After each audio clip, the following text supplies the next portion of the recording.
Live report mula sa Senado. Alamin muna natin ang sitwasyon sa loob ng Senado. Ilang oras bago ang pagsisimula ng impeachment trial kay Vice President Sara Duterte, nakatutok sa Senado si Sheena Torna. Sheena, magandang umaga.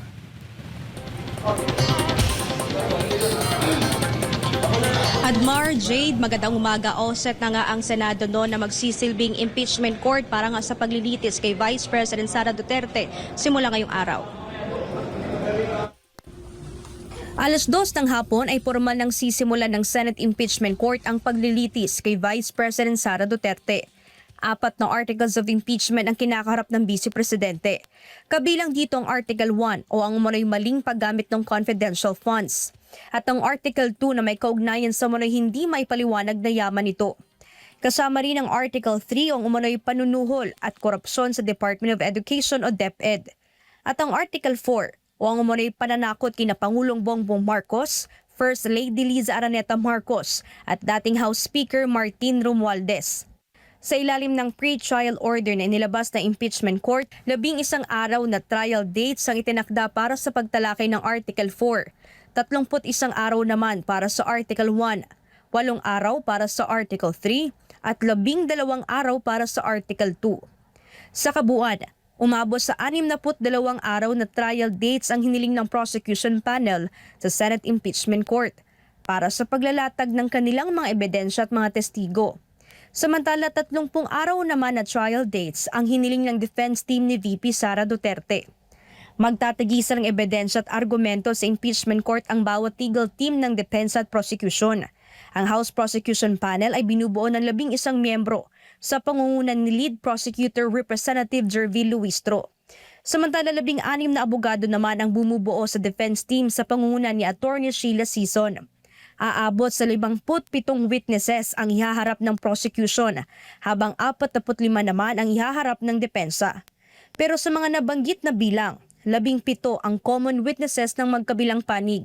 Samantala noong Biyernes, July 3, nagsumite ng manifestation ng House Prosecution Panel sa Impeachment Court ng listahan ng mga haharap sa unang 3 araw ng impeachment trial. Kabilang sa mga unang tatayong testigo sina NBA BARM Regional Director Attorney Jeremy Lotok, NBA Senior Agent John Mark Calilong at ang mga opisyal ng House of Representatives, kabilang na si Captain Belinda Bello. Matatanda na una na ring naghain ng manifestation ng defense team ni VP Sara Duterte sa Senate Impeachment Court na humihiling na ibasura ang mga articles of impeachment.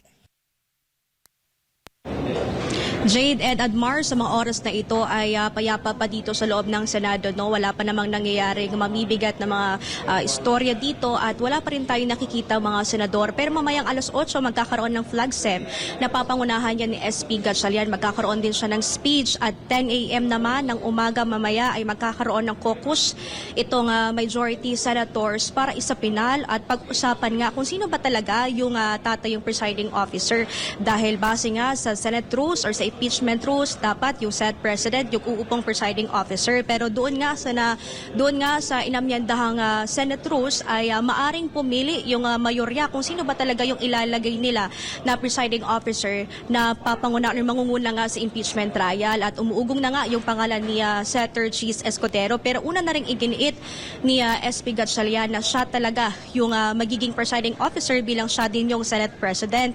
At yung expectation din natin mamaya, sinabi din ni SP Gatchalian sa unang araw ng impeachment trial ay magiging magaan muna. Magkakaroon muna ng mga preliminaries, kumbaga ipapakilala kung sino yung mga presiding officers, senator judges, kung sino-sino yung mga abogado mula sa prosecution at doon sa defense team ni Vice President Sara Duterte. Magkakaroon muna ng mga speeches yung magkabilang panig. Wala muna raw, sabi ni SP Gatchalian, na mga ihaharap, na mga mabibigat, na mga ebidensya at maging mga testigo.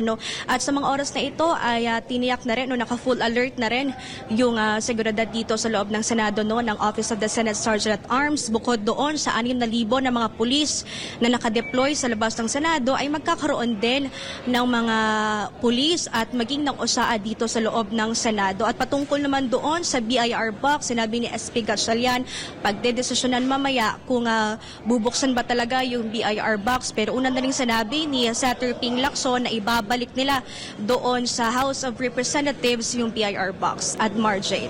Isang tanong lang, Sheena, doon sa parte ng minority, meron ba silang mga pahayag na yung liderato ng minority na sila ay dadalo, lalo na yung available?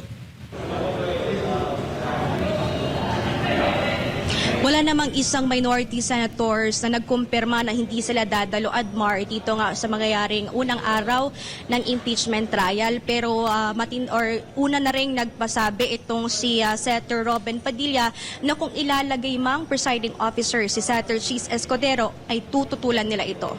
Admar. Maraming salamat si partner Sheena Torno, live mula dyan sa Senado. Nakatutok po para po sa pag-uumpisa mamayang hapon ng impeachment trial kay Vice President Sara Duterte.